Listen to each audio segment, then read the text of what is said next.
할렐루야. 할렐루야. 우리 옆에 계신 분들과 한번 인사 나누도록 하겠습니다. 주만 바라봅시다. 주만 바라봅시다. 진짜 주님만 바라보면서 우리가 신앙생활 해야 될 것 같습니다. 우리가 한치 앞을 알 수 없어서 여러 가지 계획도 세울 수도 없고, 또 무언가 해보려고 해도 이게 뜻대로 잘 되지 않는 것들을 종종 경험하게 됩니다. 지금 우리에게 처해 있는 상황들이 그렇습니다. 주일학교를 봉사하는 우리 교육자들, 또 저도 청년부를 담당하고 있는데, 여름 행사들을 계획하고 이번 여름에는 뭔가 좀 해봐야 되겠다라고 작정을 했는데, 이번 주 수요일 날 아주 그냥 뒤통수를 한 대 얻어먹는 것 같은 충격을 받고, 또 정신이 멍하더라고요. 뭘 하란 얘기인가 하는 생각이 들었습니다.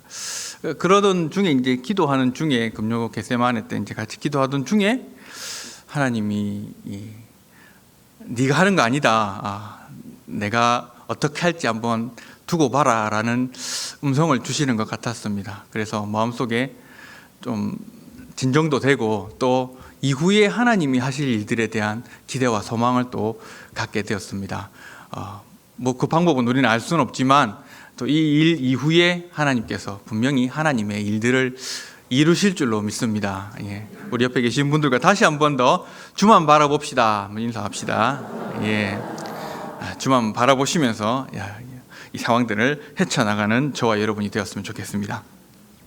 오늘 말씀에는 이제 비판을 받지 아니하려거든 비판하지 말라라고 말하는 내용으로부터 시작되고 있습니다. 비판을 하지 말라. 이 단어는 현대인의 성경에서는 판단이라는 단어로 번역되었고, 새번역 성경에서는 심판이라는 단어로 번역되었습니다. 그리고 동일한 본문이 나오는 누가복음에서는 이 비판이 정죄라는 단어로 표현되고 있습니다. 우리는 이렇게 오늘날 이 시대에 비판하고 판단하고 누군가를 재단하는 그러한 일들을 참 많이 겪고 있는 시대를 살고 있습니다. 그래서 오늘 이 말씀이 우리에게 더 잘 다가오는 것 같은데요. 우리가 인터넷으로나 또 전화로 은행이나 또 통신사 상담을 하고 나면 꼭 따라오는 것이 있습니다. 아시죠? 메일로라든지 전화가 다시 와서 우리가 상담했던 그 상담원에 대한 평가를 요구하는 그러한 연락들을 받게 됩니다. 금방 응대하였던 상담원에게 몇 점을 주시겠습니까? 또 설문지를 통해서 그 여러 가지 조항들이 있지요. 친절한 정도, 문제 해결 1, 2, 3, 4, 5 이렇게 기록을 요구하고 있습니다. 그렇게 우리의 삶에 수시로 판단을 요구하고, 또 무언가 우리가 어떤 것들을 비판하게 만드는 그러한 경험들을 하면서 살아가고 있습니다. 어떨 때는 그러한 전화를 받고 나서 혹시 나중에 교회에서도 오늘 오후 예배를 드리고 집에 돌아가가지고 메일이 옵니다. 오늘 신목사의 설교는 어떠하였습니까? 1번 잘생김 정도 1, 2, 3, 4, 5, 성량 1, 2, 3, 4, 5, 발음, 내용 이런 것들을 혹시나 설문을 하면서 저를 평가하는 자리를 혹시 마련하지는 않을까, 나중에는 그러한 일들도 있지 않을까 하는 생각이 잠깐 들었습니다. 이렇게 우리는 끊임없이 누군가를 판단하고 비판하고 평가하고 있습니다. 그러하면서 우리는 우리 스스로에 대한 자존감을 높이고, 또 우리 스스로가 마치 무언가 남들을 이렇게 내려다 볼 수 있는 자리에 오른 것 같은 느낌을 받기도 합니다.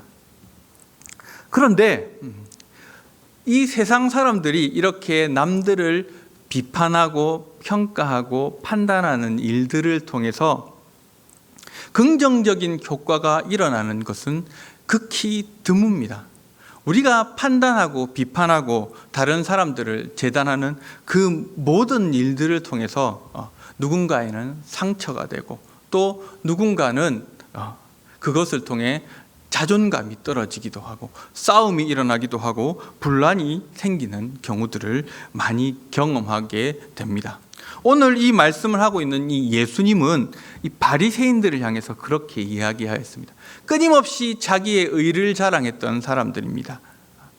세리와 또 창녀들과 창기들과 또 저렇게 험한 삶을 사는 이런 사람들과 같지 않고 내가 거룩한 삶을 살며 하나님의 말씀을 또 입에 오르내리면서 가르칠 수 있는 자리, 또 나름대로 정결한 삶을 살아갈 수 있음에 그들은 감사했고 또 그들 스스로를 우쭐거리며 살았던 사람입니다. 자신이 높은 자리에 있다고 생각했기에 그들은 끊임없이 자기만 못한 사람들에 대한 판단들을 끊임없이 해나갔었습니다. 오늘 그러한 이 바리새인들과 서기관들과 이스라엘 사람들에게 예수님께서는 경고하고 있는 내용으로 지금 말씀을 하고 있습니다. 그리고 너희가 비판하는 그 비판으로 너희가 비판을 받을 것이요 너희가 헤아리는 그 헤아림으로 너희가 헤아림을 받을 것이다 라고 2절에서는 이야기하고 있습니다. 끊임없이 누군가를 판단하고 누군가를 재단하는 그것이 바로 우리 스스로를 올가매는 올무가 될 수 있다라는 것을 말하고 있습니다. 저는 강대상에 설 때마다 조금 움찔움찔 놀라기도 하고 두렵기도 합니다. 오늘 이 강대상은 이렇게 널찍한데요. 사실 이 강대상이 도마 같습니다. 도마. 그리고 지금 제가 이 도마 위에 놓여 있는 것 같습니다. 그리고 제가 뱉은 말들이, 제가 하는 말들이 칼이 되어서 저를 난도질하고 있지는 않는가, 이 도마 위에서 저를 난도질하고 있지는 않는가 하는 생각이 듭니다.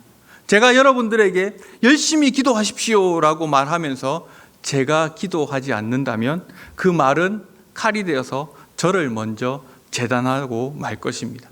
내가 여러분들에게 사랑을 베푸십시오라고 말했는데 누군가가 지금 이 자리에서 저에게 상처를 받은 일이 있다면 지나 사랑하지 라는 이 한마디가 제가 뱉은 말이 칼이 되어서 이 자리에서 저를 아마 난도질할 것입니다. 이렇게 우리가 뱉은 말들은 우리의 삶의 자리에서 우리를 먼저 가장 재단한다는 것을 꼭 기억하시기를 바랍니다. 너희가 비판하는 그 비판으로 다른 사람을 향해 내뱉은 그 말이 그 사람에게 이르기 전에 먼저 내 스스로가 합당한지를 돌아보아야 한다는 것을 오늘 본문에서는 이야기하고 있습니다. 두렵지 않습니까, 여러분?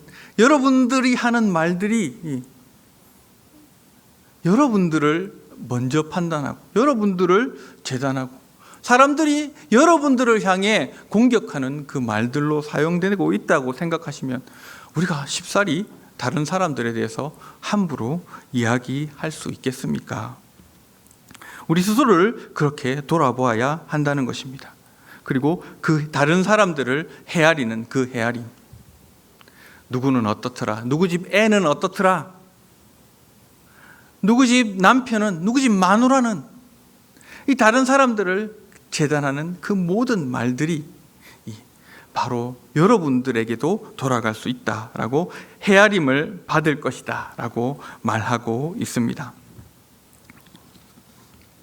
사람들은 다른 사람에게 들었던 어떤 말들을 순수하게 잘 받아들이지 않습니다. 다른 사람들이 해주는 충고에 대해서 정말로 깊이 묵상하고 고민하지 않습니다. 그것이 사람의 죄된 속성입니다. 내가 어떤 좋은 의도를 가지고 누군가에게 이야기들을 해준다 할지라도 그것은 그 사람을 먼저 판단하고 또 그 사람이 나를 향한 공격으로 받아들일 때가 더 많이 있습니다. 사람들은 나를 향해 지적해준 그 어떤 비판의 말, 판단의 말, 그것이 옳고 그르고를 따지지 않고 나에게 해를 주느냐 안 주느냐, 사람들이 많은 자리에서 그 이야기를 해가지고 괜히 나에게 무한을 주느냐 안 주느냐, 그것만 기억하지 내 스스로를 돌아보는데 잘 사용하지 않습니다. 우리가 잘 아는 TV 토론회를 봐서도 우리는 잘 압니다. 사람들에게 이렇게 뭔가 어필하기 위해서 다른 의견을 가진 두 토론자가 나와서 신나게 공방을 주고받습니다. 그런데 누가 들어도 어느 한쪽의 이야기가 훨씬 더 맞는 것 같고 이야기는 아닌 것 같은데 라고 생각이 든다 할지라도 이 한쪽의 사람들은 결코 자기의 논리의 부족함이나 자기의 이야기의 잘못된 것을 쉽사리 인정하지 않습니다. 끝까지 우깁니다. 끝까지 이야기를 통해서 자기의 잘못되지 않음을 드러내려고 애씁니다. 우리가 순수한 의도로 비판이나 누군가에 대한 판단을 내린다 할지라도 그것은 그 사람들에게 순수하게 받아들이지 않는다는 것입니다. 저희 부모님은 부산 진시장에서 50년 동안 장사를 하셨습니다. 그래서 시장에 자주 왔다 갔다 하면서 어른들이 싸우는 장면들을 참 많이 봤습니다. 어른들이 막 이야기를 주고받으면서 싸울 때 이 싸움에서는 누가 이겼구나 어떻게 판단하시는 줄 아십니까? 어떻게 판단하는 줄 알고 계십니까? 목소리 큰 사람이요? 목소리 큰 사람이 이긴 것 같습니까? 아닙니다. 마지막에 이야기하는 사람이 이깁니다. 항상 마지막에 딱 한마디 하면 반박하지 못하고 하는 그 순간 이미 싸움이 끝납니다. 이렇게 마지막에 이야기하는 사람이 항상 싸움에서 이긴 사람입니다.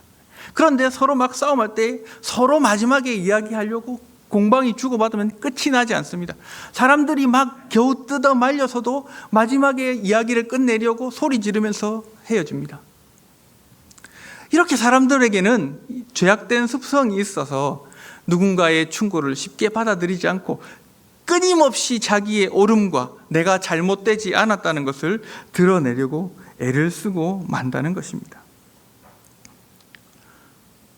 만약에 우리가 율법으로 이 법의 조항을 가지고 옳고 그름으로 사람들을 판단하고 그것을 통해서 구원받을 사람을 가려내고 또 그렇지 못한 사람들은 심판해 버린다면 과연 우리 중에 이 자리에 남아있을 사람이 몇 명이나 있을까요? 누군가에게 제법 큰 모기가 날라와가지고 누군가에게 내가 진짜 너 그거 잘못돼서 너 그러면 지옥 가라고 이야기함으로 말미암아 그 사람이 행동을 돌이키고 천국 백성이 될 그러한 일들이 몇 건이나 일어날 수 있을까요? 그렇게 사람이 변화되어서 천국에 오는 일들이 얼마나 될까요? 그 일들은 거의 일어나지 않습니다. 우리가 옳은 행동을 해서 내가 의로워서 의로운 것을 누군가에게 요구하여서 그 사람이 의인이 되게끔 만드는 일은 거의 일어나지 않습니다. 바로 예수님이 우리를 대하는 방식을 볼 때에 우리는 그 말을 쉽게 이해할 수 있습니다. 로마서 8장 1절과 2절에는 이런 얘기를 하고 있습니다. 그러므로 이제 그리스도 예수 안에 있는 자에게는 결코 정죄함이 없나니 이는 그리스도 예수 안에 있는 생명의 성령의 법이 죄와 사망의 법에서 너를 해방하였느니라.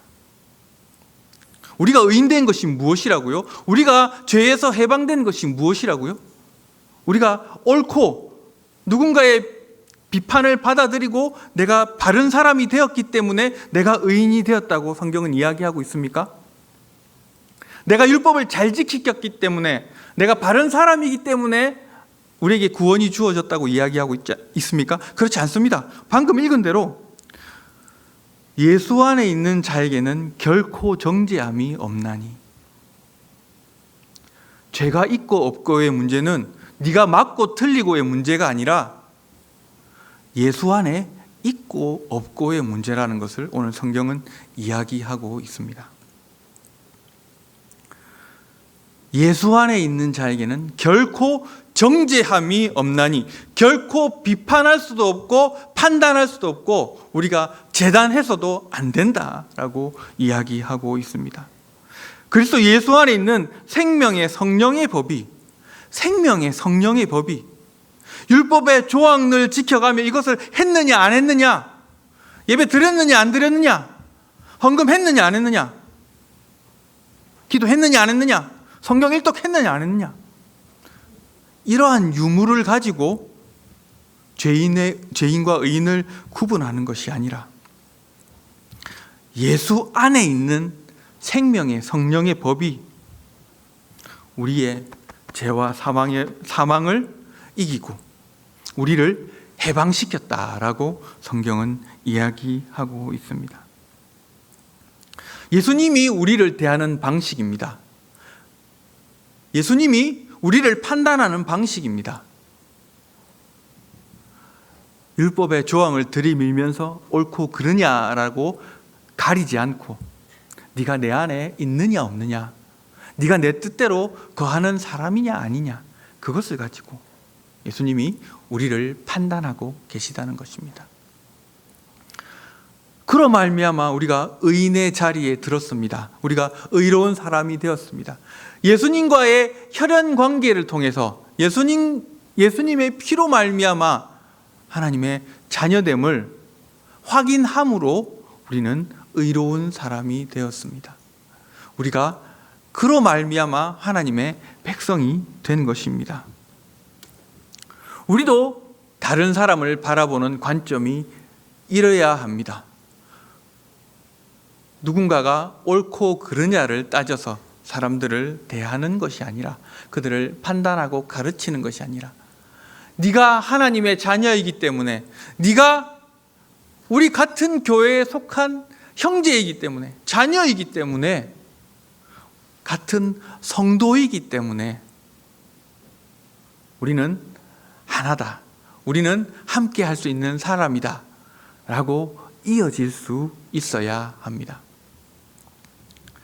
종종 우리 자녀들이 실수하는 것을 봅니다. 어떻게 하면 좀 더 잘 양육하고 또 바른 길로 인도할 수 있을까 늘 고민하는데 참 부족한 것이 많다는 것을 늘 느낍니다. 아마 여러분들도 여러 가지 시행착오들을 겪었을 것입니다. 잘못했을 때 용돈을 이렇게 좀 덜 주고, 페널티를 주고, 맛있는 거 덜 사주고, 그런 방법으로 이 아이들을 가르치면 좀 실수를 줄이지 않을까, 좀 바른 길로 갈 수 있지 않을까. 늘 지적하는 걸 또 틀리면 욱하는 마음에 또 잔소리라고 옳다고 생각하는 이야기들을 막 쏟아내는데, 그러한 방법으로 아이들이 잘 변하지 않는다는 것을 아마 여러분들도 자녀를 키워보셔서 잘 아실 것입니다. 잘 안 되잖아요. 잘못한 걸 지적하는 방식으로 아이들이 변하지 않잖아요. 더 감정만 상해가지고 나중에 지가 잘못한 것은 기억 하나도 안 하고 엄마 아빠는 잔소리쟁이로만 기억하고 마는 것입니다. 누군가 옳고 그름을 따질 때 이 사람들은 죄악되기 때문에 감정만 남고 삶의 변화가 이어지지는 않더라라는 것입니다. 그런데 앞서서 말한 대로 예수님처럼 우리가 혈연 관계를 통해서 우리가 하나님의 자녀이고 같은 백성임을 확인하는 방식으로 서로를 돌아본다면, 서로를 보듬어 준다면 그것은 그 사람을 의로운 자리에, 또 하나님께서 기뻐하시는 자리에 이룰 수 있을 것이다 라고 말하고 있는 것입니다. 우리는 종종 한국교회의 실수들을 보게 됩니다. 다른 교회의 여러 잘못된 소식들을 듣기도 하고 또 그것을 통해서 전체 한국교회가 곤란에 처하는 경우들도 종종 경험합니다. 이번 코로나 사태 가운데서도 실수한 몇몇 교회들, 또 물론 이제 정식 그 기독교가 아닌 여러 가지 이단들과 또 우리와 다른 모양의 신앙을 가진 곳들이 들어 있긴 하지만, 같은 하나님을 고백하고 예수 그리스도를 예배하는 이 교회 안에서도 종종 실수가 있고, 그 교회를 통해서 전체 한국 교회가 좀 곤란에 처하는 경우들도 우리는 경험하곤 합니다. 그때 세상 사람들이 우리한테 얘기할 것입니다. 직장에서 동료들이, 믿지 않는 동료들이 여러분들에게 얘기할지도 모르겠습니다. 아니, 그 교회는 왜 그렇게 하라는 걸 안 해가지고, 왜 그렇게 해가지고 이 사회를 곤란하게 하느냐? 그건 제대로 법대로 하거나 제대로 시행령만 지켰어도 됐을 것 아니냐라고 교회를 나무라는 자리에 여러분들이 같이 있게 될지도 모르겠습니다. 그때 여러분은 어떻게 하셔야겠습니까? 여러분의 의를 드러내면서 나의 율법대로 행함, 내가 이 정부의 여러 가지 정책들을 잘 지켜 행함으로 말미암아 우리 교회는 문제없다, 나는 문제없다라는 생각들을 가지고, 그래, 우리 교회는 안 그런데 그 교회는 왜 그랬대? 이렇게 혹시 이야기들을 진행하고 있지는 않으십니까? 적어도 우리가 기독교 신앙 가운데에 의리는 좀 있어야 될 것 같습니다. 같은 교회 안에 좀 의리를 지키는 일은 좀 있어야 할 것 같습니다. 세상 사람들이 교회를 향해서 그렇게 비난하고 손가락질하고 여러 가지 잣대를 가지고 교회의 실수와 잘못을 들이밀 때, 적어도 예수님처럼 우리도 같이 좀 안아줄 수 있어야 합니다. 그 교회의 잘못이지만 같은 형제고 자매니까 내 잘못인 것처럼 좀 이야기해 줄 수 있어야 할 것입니다. 그래, 교회가 그랬어야 하는데 내가 대신 사과할게. 그 교회의 실수와 잘못, 그래, 좀 그랬어야 되는데, 내가 좀 더 기도했어야 되는데, 내가 한국 교회를 위해서 좀 더 기도했어야 됐는데, 바른 길을 갈 수 있도록 애써야 되는데, 잘할게, 이제 한국 교회 좀 더 잘해볼게 라고 우리 교회를 좀 서로 보듬어주고 안아줄 수 있어야 할 것입니다. 세상 사람들과 같이 함께 판단하고 비판하는 자리에 우리가 섞여가지고 우리의 가족된 교회를 손가락질하고 나무라는 것이 아니라 같이 한국교회가 이 아픔을 나누고 일어설 수 있도록 서로 보듬어 안아줄 수 있어야 할 것입니다. 만약에 부부 중에 한 사람이 실수하고 잘못해서 다른 사람들에게 좀 비난을 받을 때 우리는 어떻습니까? 한 집 사는 부부가 지금 곤란을 겪을 때에 그 사람이 옳고 그르고를 우리가 같이 따질 수가 있겠습니까? 왜 그랬어? 왜 잘못했어? 세상 사람들과 같이 나무라는 자리에 있을 수가 있겠습니까? 그렇죠? 부부라면 서로 한 사람이 잘못했다 할지라도 서로 그 비난을 나누어 주고 같이 욕먹는 자리에 함께 있어 줄 수 있어야 하는 것이 부부 아니겠습니까? 그런 의리가 있어야 되지는 않겠습니까? 오늘 우리 믿는 자들에게 그렇게 요구하고 있습니다. 세상 사람들이 그들이 옳고 그들이 잘났고 그들이 항상 바른 길을 걸어가고 있는 것처럼 이야기하며 법과 원칙을 들이밀어 사람들을 판단할 때에 그로 말미암아 누군가와 다툼이 일어나고 끊임없이 분쟁이 계속될 때에 우리는 그 모든 것을 끌어안고 보듬어 줄 수 있는 이 넉넉함이 있어야 할 것입니다. 바로 예수 그리스도가 우리를 사랑해 주셔서 여러분 모두의 아픔과 잘못과 실수를 묻지 않으시고 안아주셨던 것처럼 우리 또한 우리 서로에 대한 판단들을 내려놓고 그 사람의 행동, 그 사람의 실수, 잘못, 집안의 됨됨이 이런 거 묻지 않고 서로 보듬어 줄 수 있어야 하는 사람이 되지 않겠습니까? 돼야 되지 않겠습니까? 이것이 믿는 자의 삶의 모습이라고 오늘 본문은 이야기하고 있습니다. 3절입니다. 어찌하여 형제의 눈 속에 있는 티는 보고 내 눈 속에 있는 들보를 깨닫지 못하느냐. 들보가 무엇인지 아십니까? 보니까 이렇게 옛날 기와를 지을 때에 대들보가 이렇게 가로지르고 그 대들보 옆으로 이렇게 퍼져나가는 또 기둥들이, 받침목들이 있더라고요. 그것을 이제 들보라고 합니다. 이게 눈에 들어간다는 것은 현실적으로 말이 되지 않습니다. 그러나 그만큼 네 눈에는 지금 누군가와는 비교할 수 없는 어마어마한 실수와 잘못이 있다. 그런데 네가 이걸 놔두고 지금 다른 사람의 눈에 있는 티를 본다고?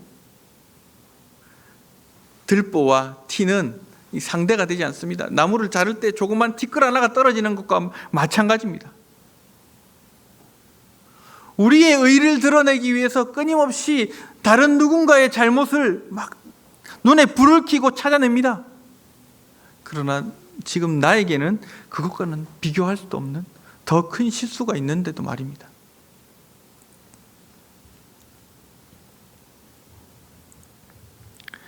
(5절입니다) 외식하는 자여 먼저 내 눈 속에서 들보를 빼라. 그 후에야 밝히 보고 형제의 눈 속에서 티를 빼리라. 외식하는 자여, 외식하는 자여. 외식한다는 말이 무슨 말입니까? 외식한다는 말이 무슨 말입니까? 밖에서 식사하는 거요? 외식하는 자여, 나는 의롭다고 드러내면서 다른 사람들에게 조그만 실수를 찾아내고 다른 사람들을 깔아뭉개는 자기의 의로 가득 찬 사람들을 말하고 있습니다. 내 의로 가득 찬 사람들, 나만 잘났다고 생각하는 사람들, 나는 항상 옳다고 생각하는 사람들, 그 사람들에게 자기 자신을 돌아볼 것을 이야기하고 있습니다. 내 눈 속에 있는 들보를 빼라. 이것을 빼내야지만이 다른 사람들의 실수와 잘못을 밝히 보고 공정하게 이야기할 수 있다라고 말하고 있습니다. 이 눈에 들보를 뺀 사람들은 다른 사람의 티는 보이지 않을 것입니다. 자기 자신의 이 큰 잘못을 깨닫고 난다면, 내 눈 속에 있는 들보가 지금 이 자리에 놓여 있다면 지금 다른 사람 눈에 있는 티가 어떻게 신경이 쓰이겠습니까? 이게 지금 내 눈 속에서 나왔는데요. 여러분, 우리가 우리의 의로 구원받은 것이 아니라 예수 그리스도가 우리를 사랑해 주셔서 이 들보와 같은 죄가 있음에도 불구하고 우리를 사랑해 주셨는데, 그 예수님의 사랑을 받고 보니 내가 잘나서 내가 의로워서 그런 줄 알았는데 지금 들보가 나와 있습니다. 내 과거의 실수와 잘못들이 지금 밝히 드러나서 지금 모두가 볼 수 있는 자리에 있습니다. 이게 낯이 뜨거워서 어떻게 다른 사람들의 판단을, 다른 사람들의 티를 지적하고 판단할 수가 있겠습니까?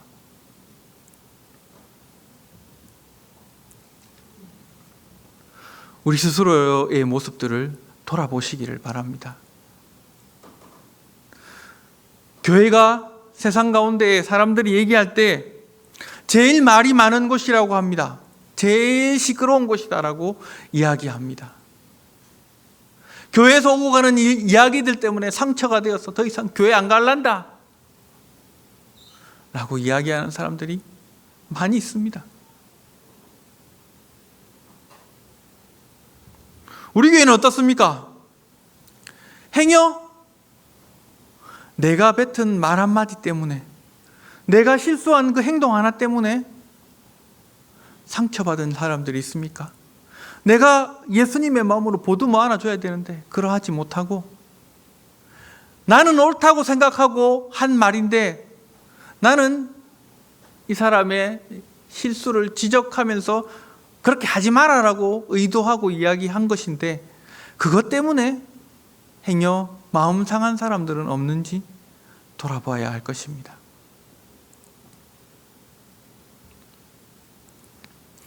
예수님의 지적처럼 외식하는 자요. 우리가 하나님 앞에 나왔다고 생각하는데 이런 얘기를 들으면 얼마나 가슴이 철렁합니까? 나름대로 신앙생활 잘했다고 생각했는데 그러고 나왔는데 외식하는 자요. 내가 너를 모른다 라고 말하는 일들이 일어나면 우리의 신앙생활 자체가 얼마나 가슴 아픈 일이 되겠습니까? 우리는 다음 주에 또 공동의회를 앞두고 있습니다. 아마 여러 후보에 대한 판단들이 있을 줄로 압니다. 여러 사람들에 대해서 또 여러분들의 생각을 또 나누고 싶은 마음들이 있을 줄로 압니다. 우리 한 주간 동안은 자제합시다. 합주기가 됩시다. 내가 누군가를 판단하고 내가 정말로 의로운 마음들을 가지고 이 사람에 대해서 이야기했는데 그것이 누군가의 상처가 되고 또 시험거리가 된다면 우리는 온전한 교회로 또 하나 되어 함께 마음을 모으는 일들에 어려움을 겪게 될지도 모르겠습니다. 예수 그리스도의 마음을 기억하십시다. 예수님이 우리를 어떻게 사랑하셨는지를 기억하십시다. 예수님께서는 우리의 잘난 것, 의로운 것을 가지고 우리를 자녀 삼지 않으셨습니다. 그냥 있는 모습 그대로 우리를 사랑해 주셨습니다. 누군가가 또 뽑히고 또 귀한 직분들을 맡게 되었을 때에 저 사람 저 하면 안 되는데, 저 사람 저 예배도 잘 안 드리던, 이런 이야기들을 가지고 또 다른 사람들 마음에 상처를 남기는 일들이 있어서는 안 될 것입니다. 후보에 대한 판단도 내 머릿속에 딱 나만 가지고 있고 또 하나님께서 세우신 사람들에 대한 판단도 내려놓고 하나님이 하실 일들에 대한 기대만을 가지고 바라볼 수 있었으면 좋겠습니다.